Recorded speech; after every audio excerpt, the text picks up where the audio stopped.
Hello everyone, তোমরা সব কেমন আছো? আশা করি ভালো আছো। তো আমিও ভালো আছি। বুঝতেই পারছো আমার গলার ভয়েস শুনে কেমন আছি। তো ওরকমই আছি, আমার ঠান্ডা লেগে গিয়েছে। তোমরা হয়তো বলতেই পারো যে শীতের দিনে হয়তো ঠান্ডা লাগতে পারে, সেটা মানা যায়, কিন্তু আমার গরমের দিনেও ঠান্ডা লেগে গিয়েছে। হ্যাঁ, এটাই কারণ। আমার ঠান্ডা গরম কোনো মানামানি নেই, আমার ঠান্ডা লেগে যায় আর কি, ঠান্ডা লাগার ধাত আছে। তো চলো বেশি না বকে ব্লগটা এখান থেকে স্টার্ট করছি। তো আমরা স্টেশনে সবাই মিলে একসাথে এসেছি, একসাথে যাওয়ার মজাটাই আলাদা, কি বলবো। সত্যি কথা, ট্রেনের মধ্যেও খুব মজা হয়েছে।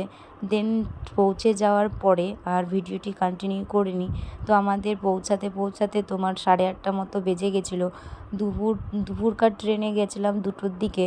তো অনেক দূরে যেহেতু রাস্তা, এই জন্য রাত হয়ে গেছিলো। দিয়ে গিয়ে একটু ফ্রেশ হয়েই দেখো বিয়েবাড়ির প্যান্ডেলটা এত সুন্দর করে সাজিয়েছিল, তো খুব দারুণ লেগেছিল আমার। আর দেখো এগুলো হচ্ছে আমার ননদ। আর মানে খুব মজা হয়েছে বলতে পারো, মজা করছিলাম আমরা সবাই মিলে যেহেতু গিয়েছি। তো সেদিনকার রাতটা ওইভাবেই কেটে গেল, যেহেতু আমরা বিয়ের আগের দিন গেছিলাম। তো এটা হচ্ছে বিয়ের দিন। তো স্নান টান করে আমি শাড়ি পরেছি, তো অনেক দিন পরে শাড়ি পরছি, একটু লজ্জা লজ্জা লাগছিল। তো আরও সব যারা ছিল বৌদিরা বলছে যে অনেক দিন পরে শাড়ি পরলে তোমাকে দেখতে বেশ ভালোই লাগছে। তা আমার আরও একটু লজ্জা লাগছিল। আর এই দেখো বিকেলবেলার দিকে লাইটিংটা এত সুন্দর করে সাজিয়েছে, বিকেলবেলা না দুপুরবেলার দিকে আর কি, স্নান টান করে। তো ওখানেই আর একটা ননদের বিয়ে হয়েছে। তো বিয়ে বাড়িতে যেহেতু প্রচণ্ড পরিমাণে ভিড়, মানে বিয়ে বাড়ি মানেই তো গ্যাঞ্জাম জানোই। তো সেখানেই মানে আমরা ছিলাম, বিয়ে বাড়িতে এসেছি কিন্তু দেখছি যে অনেক ভিড়। ভিড় বলতে বিয়ে মানে তো গ্যাঞ্জাম, এটা জানো। তো ওই আর একটা ননদের বাড়ি ছিল, ওখানেই আমরা আর কি ব্যাগ ট্যাগগুলো রেখেছিলাম, বেশ ছিলাম। তারপরের দিন আমরা বিকেল দিকে চলে গেলাম ওই একটু বাজারের দিকে। বাজারে গিয়ে তারপরে নৈহাটি মানে বড় মা, তোমরা সবাই জানো। তো ওই মন্দিরটা একটু ক্লিপ নিয়ে নিলাম, যেহেতু এত দূর থেকে এত দূর গেছি, একটু না নিলে কেমন একটা দেখায় না। তো মনটা খুব ভালো লাগছিল যে সবাই জানে যে নৈহাটির বড় মা বিখ্যাত আর কি। তো আমার খুব ভালো লাগছিলো দোকানটায়। আমি আগেই ফেসবুকে ছবি পোস্ট করেছি, তোমরা দেখে নিও। আর এখানটায় একটু আমরা খাওয়া দাওয়ার পরে একটু মজা করছিলাম ননদগুলোকে নিয়ে।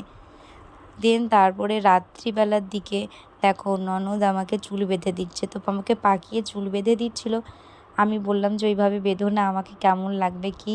আমি বলছি থাক, বাঁধতে হবে না, তো আমাকে তুমি খোপাই করে দিও। তো খোপা করে দিয়েছিল, যে চুলটা বাঁধছিল সেই কিন্তু আমাকে শাড়িটা পরিয়ে দিয়েছিল। ওটা বড় ননদ, আমার পিছনে যেটা দেখছো ওটা মেজো, আর একটা ছোট আছে। তো কি বলবো, খোপা করে দিয়েছিল, মানে আটপোড়া করে শাড়ি পরিয়ে দিয়েছিল, বেশ আমার খুব পছন্দ হয়েছিল। প্রথমবার আমি বিয়ে বাড়ি আটপোড়া করে শাড়ি পরেছিলাম, মানে পরিয়ে দিয়েছিল, খুব সুন্দর লাগছিল। আর দেখো তারপরে চলে আসলাম ওই ননদের বাড়ি থেকে, মানে বিয়ে বাড়ি বেশি দূর না, কাছাকাছি আর কি। তো আমাদের সাজতে অনেকটাই লেট হয়ে গেছিলো, অনেকজনকে শাড়ি পরিয়ে দেওয়া এই সেই করতে করতে সময় হয়ে গেছে। যখনই ভাবছি যে এই দিদির কাছে বসে একটু ছবি তুলবো, তো সুযোগ আর পাচ্ছি না। তো আমরা বললাম থাক, আর তুলবো না, ভালো লাগছে না, একটু লজ্জা লজ্জা লাগছিলো।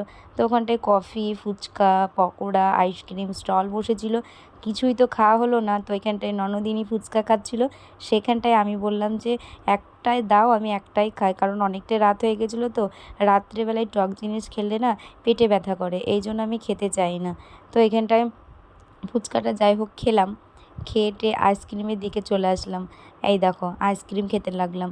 আর গরমের দিন ঠান্ডা ঠান্ডা বেশ ভালোই লাগছিলো, কারণ আইসক্রিম মানে যারা কন্যাযাত্রী এসেছিলো, কন্যাযাত্রী সরি বরযাত্রী এসেছিলো, ওরা অনেক দূর থেকে যেহেতু এসেছিলো, আইসক্রিমটা করেছিল না, ঠিকই করেছিল, কারণ গরমের দিনে ওই ঠান্ডা ঠান্ডা খেলে বেশ ভালো লাগবে। তারপরে আমরা চলে আসলাম খাবার দিকে। তো মানে কি বলবো, দেখো এরা সব দাঁড়িয়ে আছে খাওয়ার জন্য। তো ওখান থেকে দেখে গেলাম যে ব্যাচ এখনও উঠেনি, চলে আসলাম আবার নাচ দেখতে। এখানটায় নাচ করছিলো, সবাই মিলেই নাচ করছিলো, আমরাও নাচ করে নিয়েছিলাম একটু। দেন তারপরে আবার আমরা চলে গেলাম খেতে, কারণ খাওয়ার মানে কি বলবো, যখনই যাচ্ছি তখনই দেখছি যে আমরা সিট পাবো না, ঠিক আছে। তো ওখানটা একটু দাঁড়িয়েছিলাম। তো দাঁড়িয়ে থাকার মানে চলো, বললাম যে চলো, দাঁড়িয়ে থেকে লাভ নেই, চলো ওখানটায় ফালতু দাঁড়িয়ে থাকবো, তারপরে নাচ দেখি গা। দেখো এই পুচকিগুলো কিন্তু খুব সুন্দর ডান্স করছিলো, তো আমি ভাবলাম তোমাদের সাথেও শেয়ার করি। তো আমরা যেগুলো নাচছিলাম মানে সেগুলো তো আর আমাদের ফোনে তোলা নেই, যারা আর কি অন্যেরা তুলেছিল, তো ওদের কাছ থেকে কিভাবে নেব, তাই না। আর তারপরে আমরা চলে আসলাম আবার খাওয়ার দিকে। আর খাওয়া দাওয়া করতে গিয়ে জায়গা পাচ্ছিলাম না, এরকম একটা ব্যাপার। তাও একটা কষ্টে করে পেয়েছি, সবাই মিলেই বসে গেছি আর কি। তো এখানটায় সার্ভ করছিল সব ক্যাটারিংরা, আর ডেকোরেশনটা কিন্তু খুব সুন্দর হয়েছিল। ডেকোরেশনটা তোমাদের কেমন লেগেছে অবশ্যই তোমরা কমেন্ট করে জানাবে তো। আর এখানটায় খেতে বসে একটা ঘটনা ঘটেছে, মানে রাত হয়ে গেছে না, বেশি কিছু খাওয়া যায় না। আমি তো বেশি কিছু খাইনি। তো ক্যাটারিংরা বলছে যে তুমি কি ডায়েট করছো? তো আমরা খুব হাসছি। তো বলছি এমনিতেই পাতলা মানুষ আবার ডায়েট, ও বাবা! আমরা খুব হাসাহাসি করছিলাম। তো খাওয়া দাওয়ার পরে আমরা চলে আসলাম, ওখানটায় নাচ টাচ দেখছিলাম। তো ভোর হয়ে গেছিলো। তো ওইখানটায় বিয়েটিও হয়ে গেছিলো, যে বিয়েটা দেখাবো, যেহেতু আদিবাসী বিয়ে ওরা সেরেছে, এই জন্য খুব তাড়াতাড়ি হয়ে গেছে, আমরা দেখতেও পাইনি। দেন তারপরে এখানটায় ওরা বসেছিল, ভোর তখন 4টে মতো বাজে। তো একটু পরেই বিদায় দিবে। তো আমি ভাবলাম যে বিদায়টা দেখবো, তো আর ভালো লাগছিল না। দেখো কত ফাঁকা, একটু আগেই কত লোক ছিল, তার না।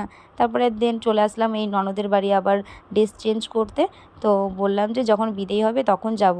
ও রাত জাগা ছিল, একটু চোখ বন্ধ করেছি, যে বললাম যে বিদায়ের সময় তোমরা ডেকো, আমি যাব দেখতে। তো সেটা আর হলো না, ভিডিওটা এই পর্যন্তই। তো নেক্সট ব্লগ আবার আসছে। যারা ইউটিউব থেকে দেখছো অবশ্যই সাবস্ক্রাইব করে দিও, আর যারা ফেসবুক থেকে দেখছো অবশ্যই ফলো করে দিও। আর ভিডিওটি যদি ভালো লাগে তাকে লাইক কমেন্ট শেয়ার করে দিও। তো নেক্সট ব্লগ আসছে আবার। তো তোমরা সাথে থাকো আর সঙ্গে থাকো, আর বেশি বেশি করে আমাকে ভালোবাসা দাও।